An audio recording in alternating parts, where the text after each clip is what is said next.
வடமாகாணத்தில் 3 இடங்களில் முதலீட்டு ஊக்குவிப்பு வலயங்கள் அமைய உள்ளது.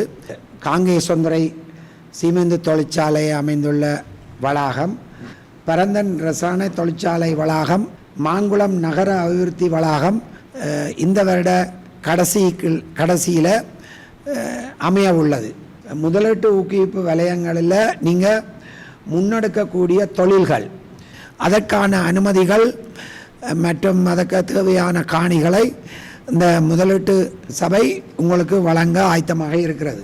அத்துடன் இது 30 வருட குத்தகைக்கு வழங்கப்படும். இது ஒரு பொதுவான நடைமுறை. ஆனால் தேவை ஏற்படின் இது நீடிக்கப்படும். இந்த முதலீட்டு சபையிலே அமைய உள்ள தொழிற்சாலைகளுக்கு தேவையான இயந்திரங்கள், உபகரணங்கள், தளபாடங்கள், கட்டிட நிர்மாணத்துக்கு தேவையான பொருட்கள் போன்றவற்றிற்கு இறக்குமதி தீர்வை விலக்கு அளிக்கப்படும். இதற்கு தேவையான விண்ணப்பங்களை நீங்கள் யாழ்ப்பாணத்தில் இருக்கின்ற முதலீட்டு சபையிலே நீங்கள் விண்ணப்பங்களை மேற்கொள்ள முடியும்.